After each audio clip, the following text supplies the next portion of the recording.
यही मन की शुद्ध दिलगिरी, यही है भगवत आराधना, यही है भगवत चरणारविंद का प्यार। पर ध्यान दीजिए, कुछ नहीं कहूंगा, कुछ नहीं चाहूंगा, ये दो शब्द अमृत से भींगे हुए हैं। कुछ नहीं कहूंगा और कुछ नहीं चाहूंगा, ये अमृत शब्द हैं। उतारो जीवन में, पियो इस अमृत शब्द को। कुछ नहीं कहूंगा, तो बोले वो अत्याचार कर रहा है हमारे ऊपर, तो इनसे बड़ा समर्थ कौन हो सकता है? ये देख रहे हैं ना, तो मुझे कौन बचाएगा? फिर जब ये देख रहे हैं तो बचाएगा कौन? तो किससे कहूं? आप देख रहे हो, आप राजी हो, तो वो अत्याचार भी हमारे लिए तपस्या है, हमारे लिए वरदान होगा, निश्चित होगा। है कोई संस्कार जिसको मिटवाना चाहते हैं? नहीं तो सीम की चाप सके को तासू, बड़ रखवार, ऐसा कौन है ऐसे स्पर्श कर सके आपके एक रोम को भी? अनंत सामर्थ्य, तो किससे कहूं? और कुछ नहीं चाहूंगा। किससे चाहूं? सब भिखारी हैं, इतने बड़े दाता जो कुबेर की भी झोली भरते हैं, उनसे हम अलग किसी और को अपना मान करके चाह रख दें तो हमारी बुद्धि को धिक्कार है। कैसे विपिन बास करें? कुछ ना बोलूंगा, ना चाहूंगा, ये बहुत अमृत में शब्द है। प्रायः जहां मन में थोड़ी जलन शुरू हुई तो साधक विचलित हो जाता है, घबराहट होने लगती है। आप थोड़ा दृष्टा बनिए, तटस्थ भूमिका में आइए। क्यों आप घबरा रहे? वो मन घबराने दो ना। तुम्हें घबराहट पैदा करने वाला ये मन ही है, तुम्हारी दुर्गति करने वाला ये मन ही है। अब इसको फंस गया कृपा के जाल में, कृपा के जाल में। अब इससे तो जल करके शुद्ध होना पड़ेगा। अब इस मन को अमना होना पड़ेगा।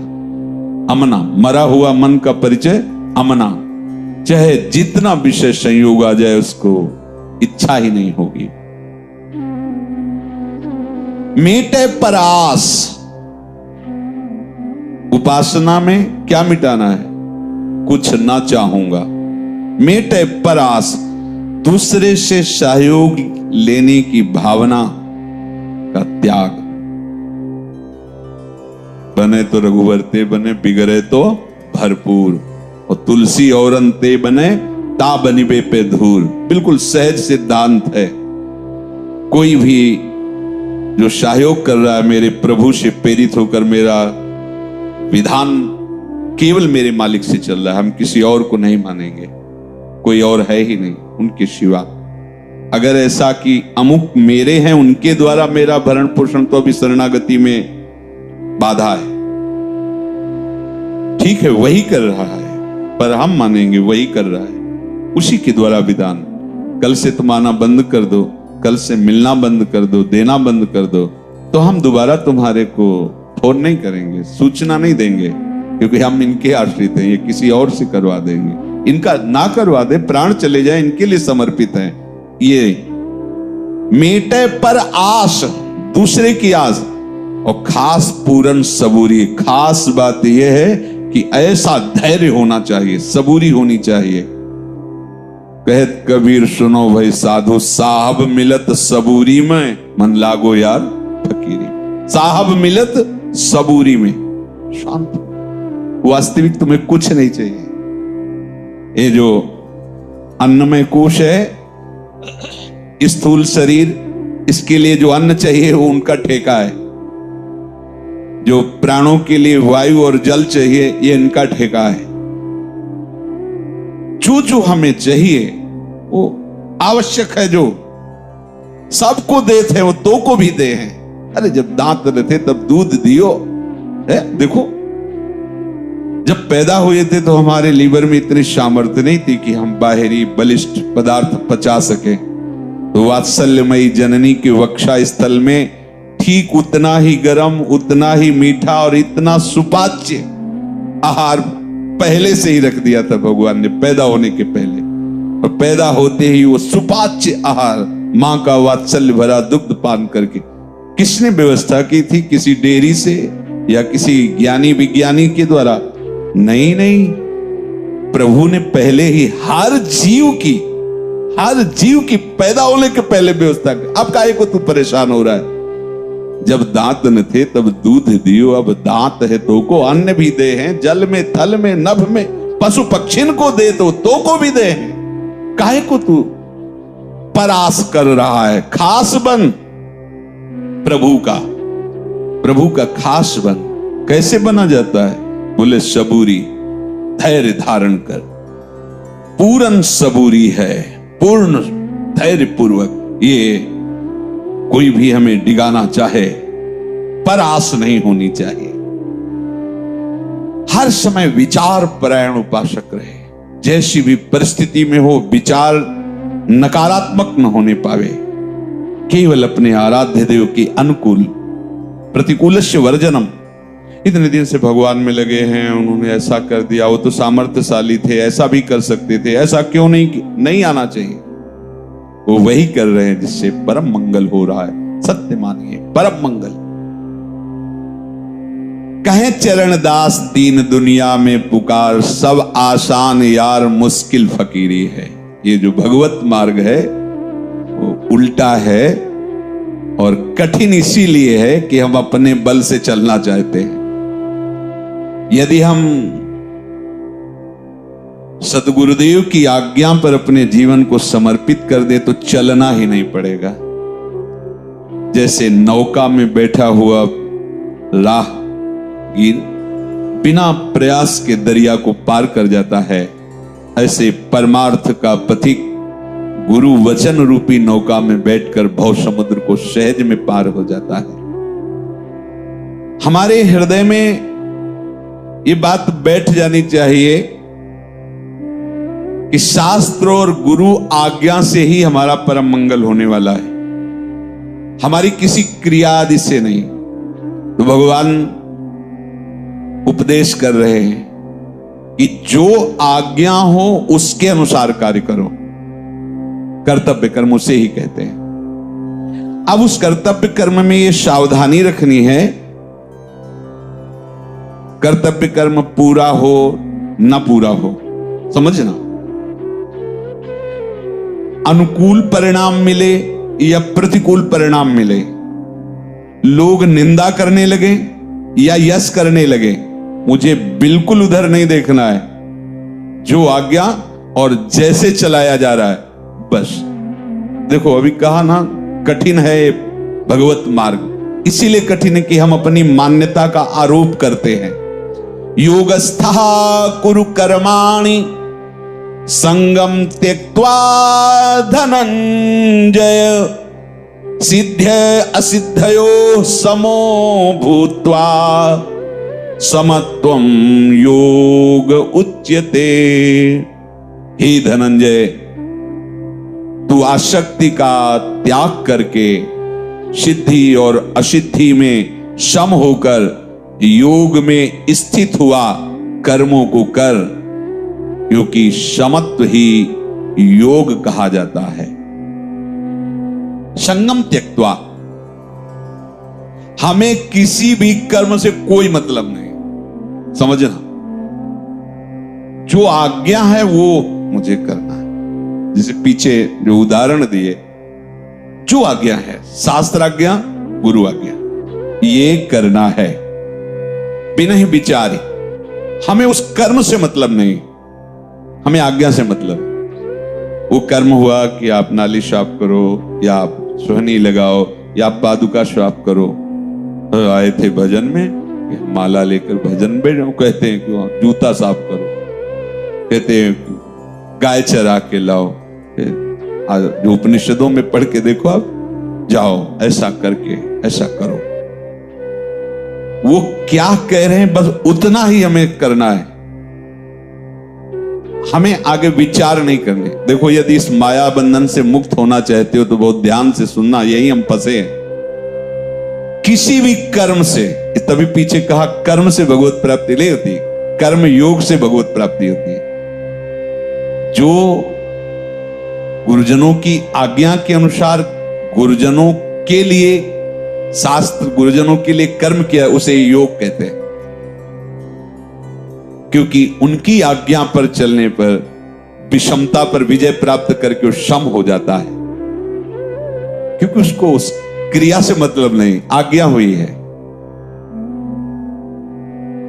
आप देखो, संतों के चरित्र पढ़ करके देखो, भक्तों के चरित्र पढ़कर देखो, जो आज्ञा हुई आजीवन उसी पर तत्पर रहे। और किसी भी कर्म के फल से हमारा संबंध नहीं, ना हमारा कर्म से संबंध है, ना हमारा कर्म फल से संबंध है। अगर उसे हम ज्ञान भाव से देखें तो जितनी भी क्रियाएं होती है सब स्थूल सूक्ष्म से होती है और किसी न किसी कामना से होती है। हमारा जो स्वरूप है वो अचाह है, उसे कुछ नहीं चाहिए, और अकर्ता है, उसे कुछ नहीं होता। पर हम अपने को देह भाव में मान चुके हैं, इसलिए छूटने के लिए हमें लगता है कि किसी कर्म से ही हम बंधे हैं और किसी कर्म से ही हम छूटेंगे। तो कोई वो खास कर्म नहीं है जिससे छूटा जाता है। कर्म में आसक्ति ना होना, कर्म फल की चाह ना होना, केवल कर्तव्य का पालन करना, आज्ञा के अनुसार आप कर्म बंधन से मुक्त हो जाएंगे। पीछे के कर्म बंधन ये काट देगा और ये कर्म आपको बांधेगा नहीं, और इससे भगवत प्राप्ति हो जाएगी। बिना कर्म किए कोई रह नहीं सकता। इसलिए समझिए, किसी भी कर्म से हमारा संबंध नहीं। हमें जो आज्ञा हुई है शास्त्र की, तस्मात् शास्त्रम प्रमाणम ते कार्या अकार्यौ व्यवस्थितो। शास्त्र व्यवस्था करता क्या करना चाहिए क्या नहीं करना चाहिए। तो शास्त्र को हम समझ नहीं पाते, तो शास्त्र का रहस्य गुरुजनों से, भक्त जनों से, संत जनों के जो हृदय में अनुभव हुआ उसके अनुसार हम फिर चलते हैं। बहुत सरल हो जाता है। कहां हम पूरा शास्त्र पढ़ पाएंगे, तो वो सार बात हमें बता देते, ऐसा करो, ऐसा ना करो। तो जो करने के लिए कहा है वो हमारी प्रधान वृत्ति उनकी आज्ञा पालन है, उस कर्म से संबंध नहीं। वो कर्म ऊंचा है, नीचा है, पवित्र है, अपवित्र, इस पर वो जो आज्ञा की है, हमारी दृष्टि आज्ञा पर है। देखो ना, श्री जी ने जो राधा वल्लभ जी के पीछे एक मंदिर है छोटा सा, प्राय सब लोग नहीं जानते, वो आनंदी बाई जी का, वो लाल प्रिया जी को अपना बेटा और बहू मानती थी। तो एक दिन श्री जी को पोशाक धारण करवा रही थी, तो साड़ी बार बार फिसल रही थी। तो उनका बहू ये साड़ी पसंद नहीं क्या, दूसरी पहनाई। भक्तों की दृष्टि और भक्तों की बातचीत अलग ही होती है। वो भी जितनी साड़ियां थी सब बदल दी, लेकिन कोई भी टिक नहीं रही थी। अच्छा, तो बहू को अब नई साड़ी चाहिए, और आप विरक्ति से रहती थी। कुछ भक्तों से अर्थ एकत्रित करके बहू के लिए साड़ी लाने के लिए कलकत्ता है। कई दुकानों में देखा, अंदर से लग नहीं रहा था कि ये साड़ी लें। अचानक एक रिक्शे पे बैठी हुई नौ युवती को देखा, वो साड़ी देखते ही एकदम पसंद आ गई। और एक रिक्शा किया, उसके पीछे लगाया, वो जब कोठी पे रुकी, जाके रुको, नजदीक गई। उनका, मैं अपनी बहू के लिए साड़ी लेने आई थी, वृंदावन से आई हूं। पहले यही सुन के आश्चर्यचकित हो गई कि ऐसी सास तो हमने आज तक नहीं देखी, जो अपनी बहू की पसंद के लिए वृंदावन से कलकत्ता साड़ी लेने आई। और फिर हालत देखी, रज लगी हुई, फटी मार्किन जैसी, ऐसे पहने, समझ में नहीं आ रहा था। तो हाथ जोड़ा और कहा कि मेरी बुद्धि काम नहीं कर रही आपको देख करके। आप कितना प्यार अपनी बहू से करती है कि आपके तो वस्त्र ऐसे, और आप हमारी साड़ी देखकर अपनी बहू के लिए पहले तुम अपना परिचय बताती कि हम वैश्या हैं। वो कोई बात नहीं बेटी, ऐसे अमृतमय वचन भक्तों के लुट गई। कोई इतना प्यार से बेटी कहकर उसको बोला हो आज तक। उन्होंने कहा, हमारे श्री कृष्णचंद्र जो बेटा है और किशोरी जो बहू है। तो आंसू चलने लगे उसके कि मैं कितनी नीच हूं, पर कहीं ना कहीं भगवान मेरे पर प्रसन्न हुए। ये वृंदावन की महान भक्ता, और मैं संभाषण करने का अवसर पाई। प्रणाम किया और कहा, माता जी आप पता दे दीजिए, मैं बिल्कुल ऐसी ही साड़ी कई मंगा करके और स्वयं वृंदावन लेकर के आऊंगी, आप बता दे दीजिए। अब आप विचार कीजिए कैसा।